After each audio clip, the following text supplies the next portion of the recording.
Dan bocah ajaib itu memang bukanlah seorang dukun yang menggunakan kemukjizatan dan sulap atau sihir untuk mengobati orang, melainkan berdasarkan ilmu pengobatan yang wajar. Dia memilih buah, daun, bunga atau akar obat yang memang mengandung khasiat yang tepat atau daya penyembuh terhadap penyakit-penyakit tertentu itu. Tiba-tiba terdengar nyanyian yang makin lama makin jelas terdengar oleh mereka semua.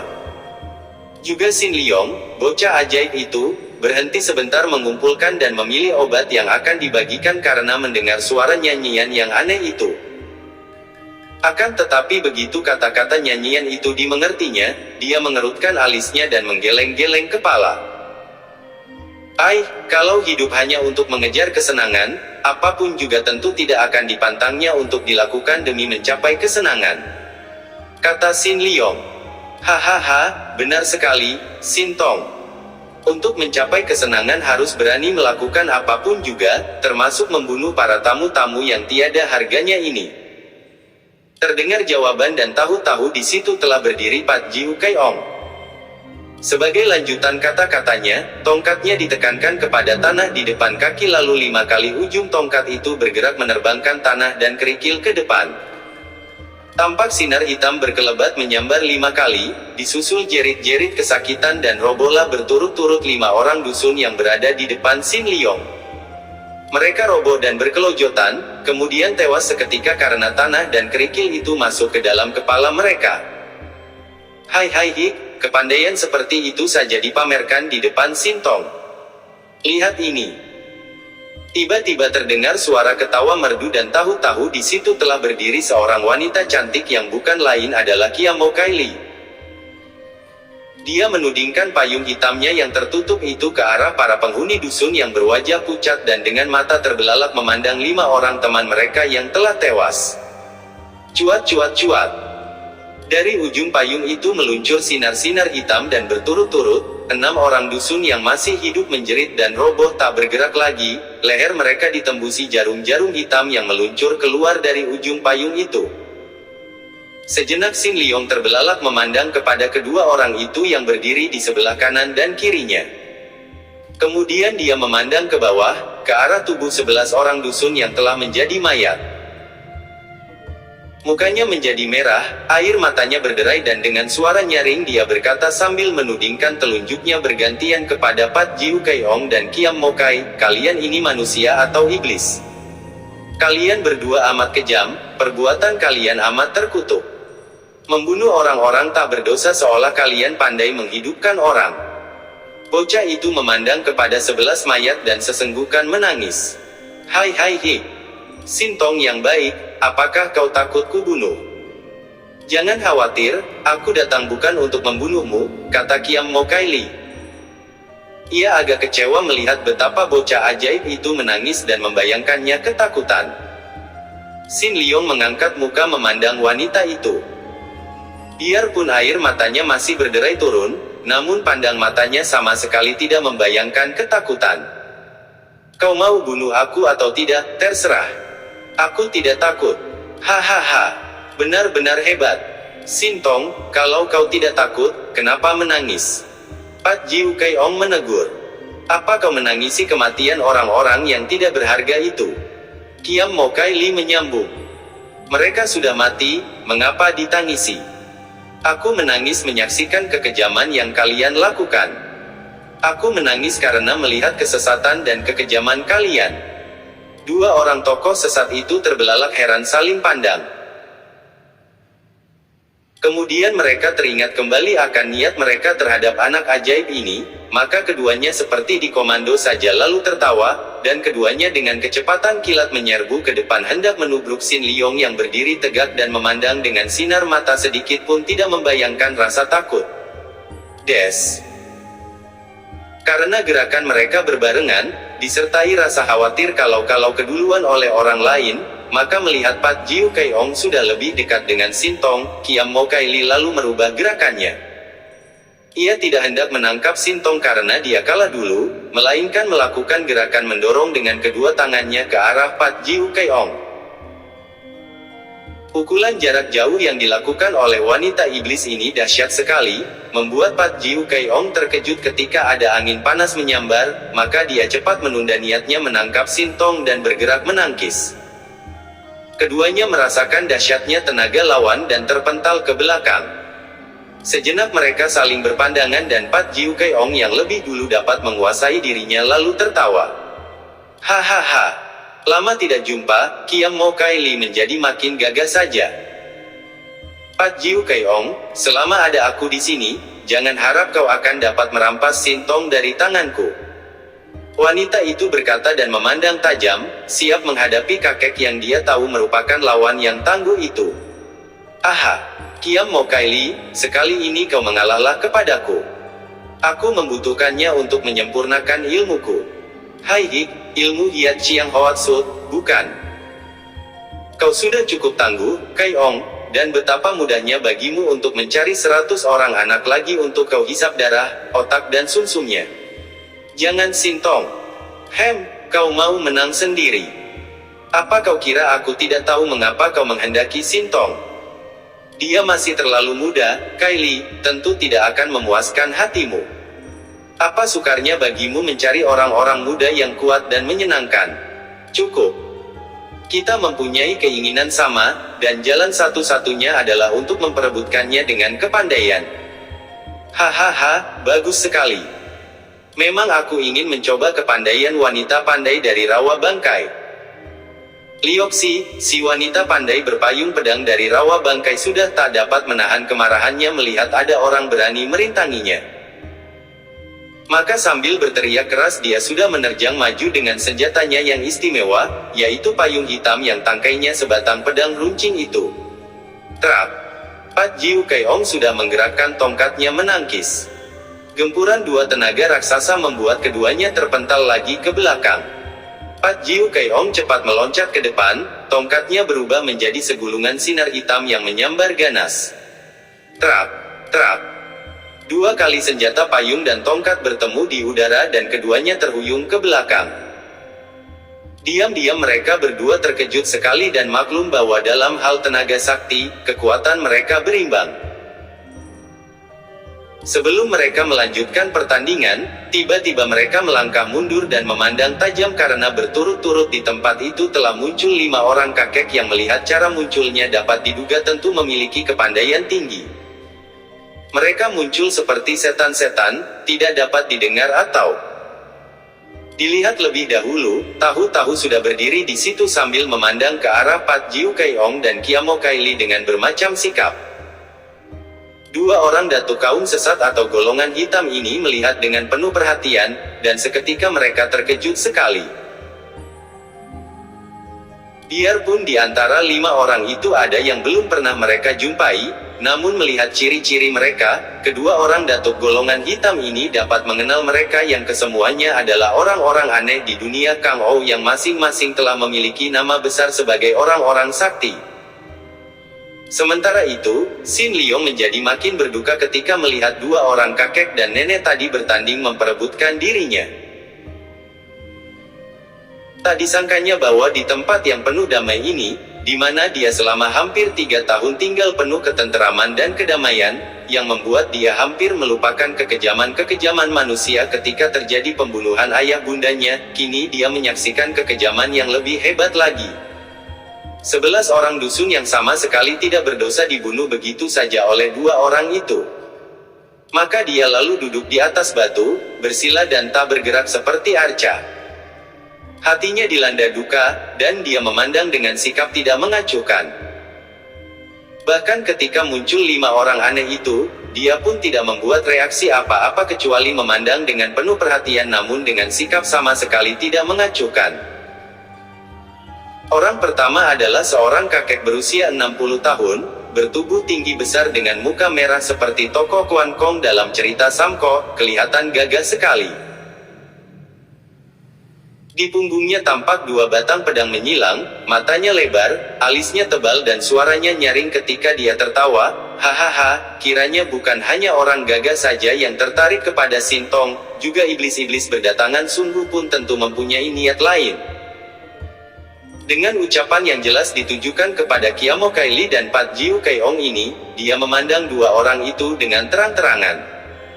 Orang ini bukanlah orang sembarangan. Namanya sendiri adalah Siang Koan Ho, akan tetapi dia lebih terkenal dengan sebutan Titok Racun Bumi. Selain merupakan seorang ahli racun yang sukar dicari tandingannya, dia juga amat ganas, menghadapi lawan tanpa kenal ampun dan selain itu, juga dia amat jujur dan belak-belakan, bicara dan bertindak tanpa pura-pura lagi. Ilmu silatnya tinggi sekali, dan yang paling terkenal sehingga menggegerkan dunia persilatan adalah ilmu pukulannya yang disebut Pek Lui Kun, ilmu silat tangan kilat dan ilmu pedangnya Ban Tok Siang Kiam, sepasang pedang selaksa racun. Tidak ada orang yang tahu di mana tempat tinggalnya karena memang dia seorang perantau yang muncul di mana saja secara tak terduga-duga seperti kemunculannya sekarang ini di hutan seribu bunga. Bekas suteku yang tetap goblok, kata orang kedua. Masa masih tidak mengerti apa yang dikehendaki dua iblis ini? Jembel busuk itu tentu ingin menghisap darah dan otak Sintong untuk menyempurnakan ilmu iblisnya Hiat Chiang Hoatsut. Sedangkan iblis betina genit ini apalagi yang dicari kecuali sari kejantanan Sintong. Hayo kalian menyangkal, hendak kulihat apakah kalian begitu tak tahu malu untuk menyangkal. Orang yang kata-katanya amat menusuk ini adalah seorang kakek yang beberapa tahun lebih tua daripada Titok, bahkan menyebut Titok sebagai bekas sutenya karena memang demikian. Dia bertubuh tinggi kurus dan mukanya seperti tengkorak mengerikan. Di ketiaknya terselip sebatang tongkat panjang dan gerak-geriknya ketika bicara seperti seekor monyet yang tak mau diam, bahkan kadang-kadang menggaruk-garuk kepala atau pantatnya, matanya liar memandang ke kanan kiri. Inilah dia tokoh hebat yang berjuluk Tian Tok Racun Langit, bekas Suheng Titok yang memiliki kepandaian khas. Selain lihai dalam hal racun sesuai dengan nama dan julukannya, juga dia adalah seorang pemuja Kau Che Tian atau Che Tian Tai Seng, si raja monyet itu. Senjatanya sebatang tongkat yang dia beri nama Kim Kau Pang seperti tongkat si raja monyet. Juga dia telah menciptakan ilmu silat tangan kosong yang meniru gerak-gerik seekor monyet yang diberinya nama Sin Kau Kun, ilmu silat monyet sakti.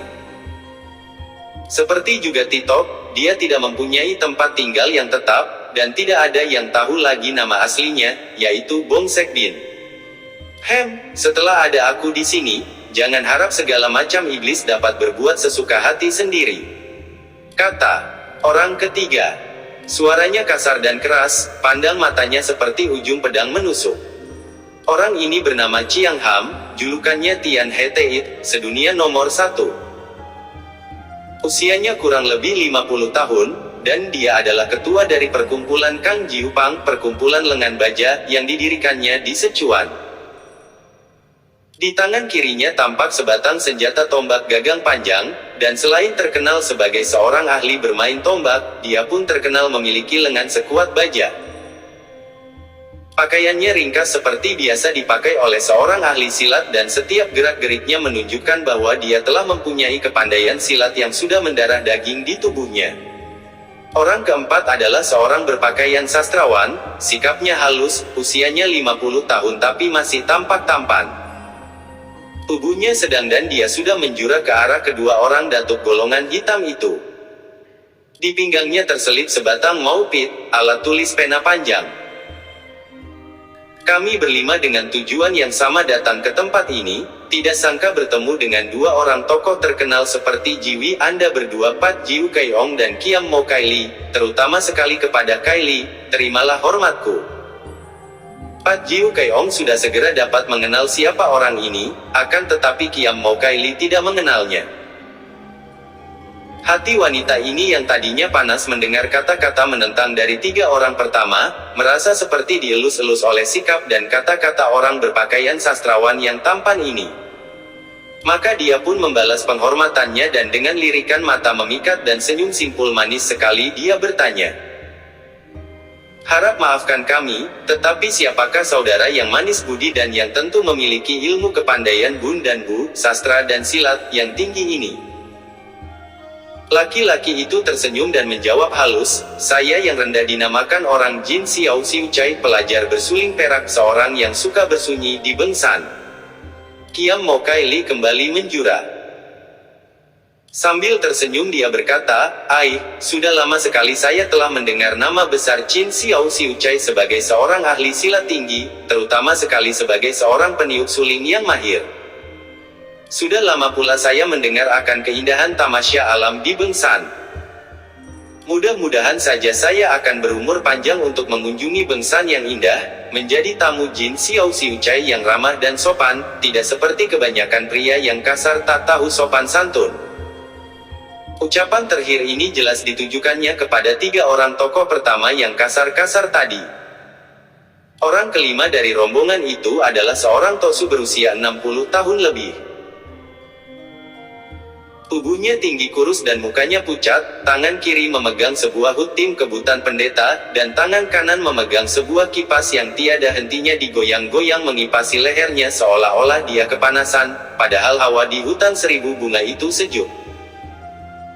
Kini dia membuka mulut dan terdengarlah suaranya yang merdu menyanyikan sajak dalam kitab Tu Tek Heng, kitab utama dari kaum Tosu pemeluk agama Tu. Amat sempurna, namun tampak tak sempurna. Tampak tidak lengkap, sungguh pun kegunaannya tiada kurang. Terisi penuh, namun tampaknya meluap tumpah. Tampaknya kosong, sungguh pun tak pernah kehabisan. Yang paling lurus, kelihatan bengkok. Yang paling cerdas, kelihatan bodoh. Yang paling fasih, kelihatan gagu. Api panas dapat mengatasi dingin, air sejuk dapat mengatasi panas. Sang budiman, murni dan tenang dapat memberkati dunia. Huahahaha. Anda tentulah Lem Hai Sengjin, manusia sakti Laut Selatan, bukan? Sajak-sajak Tu Tek Heng agaknya telah menjadi semacam cap Anda, hahaha. Kata Pat Jiu Kaiong sambil tertawa mengejek. Tosu itu berkata, "Sian Cai."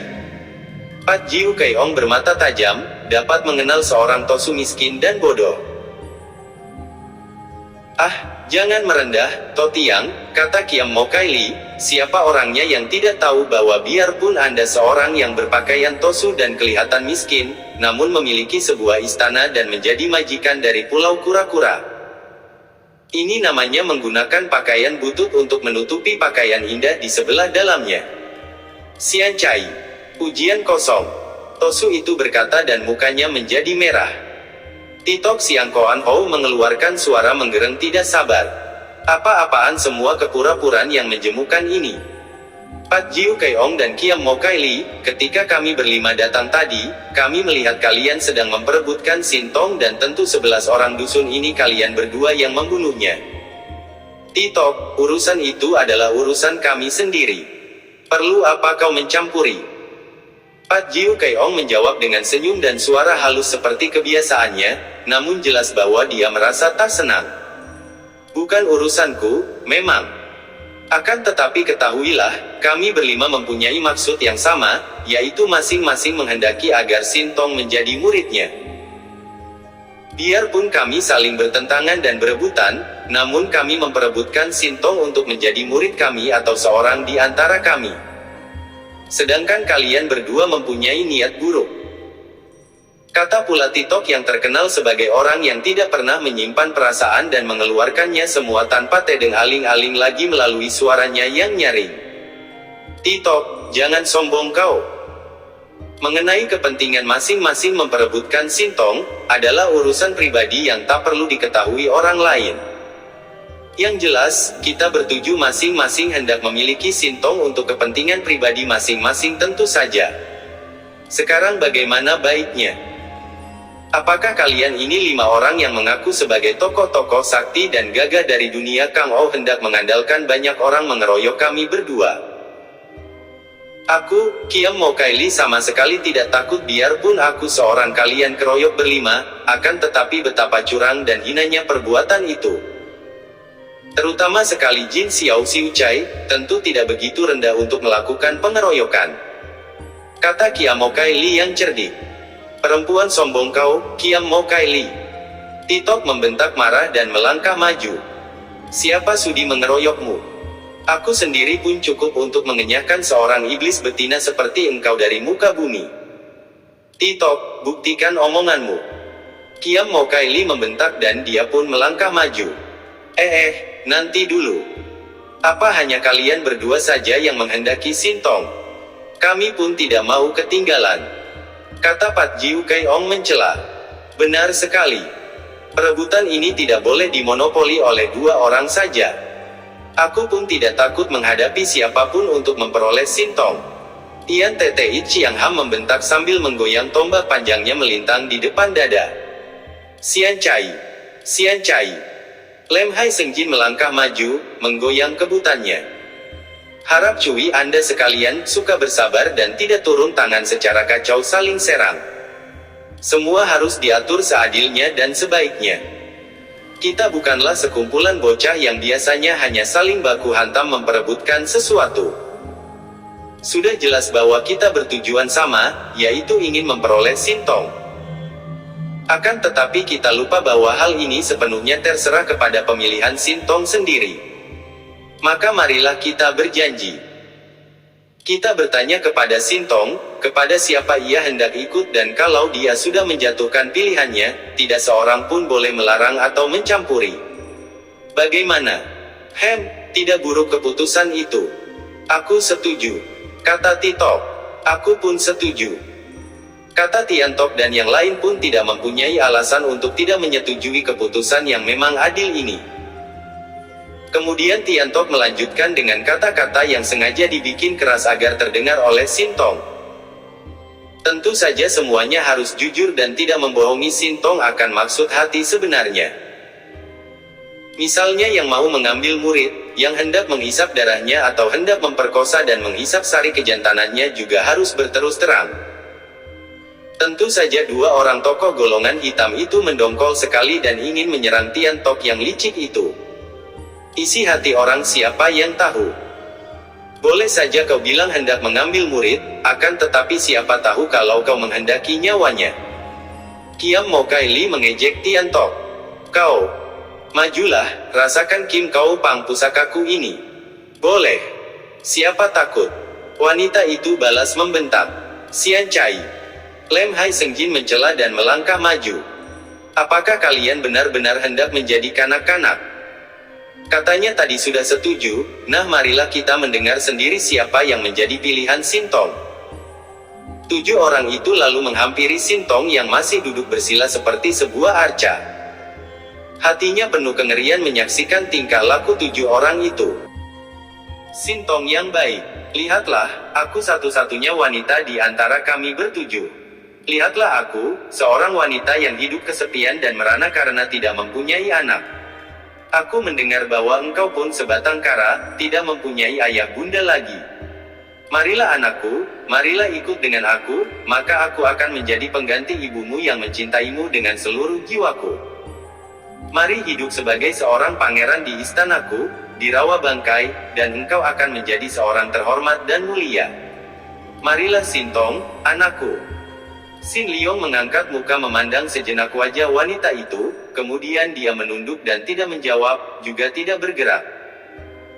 Hatinya makin sakit karena dia dengan jelas dapat melihat kepalsuan di balik bujuk rayu manis itu, apalagi kalau dia mengingat betapa wanita ini dengan tersenyum-senyum dapat begitu saja membunuh jiwa 6 orang dusun yang tidak berdosa.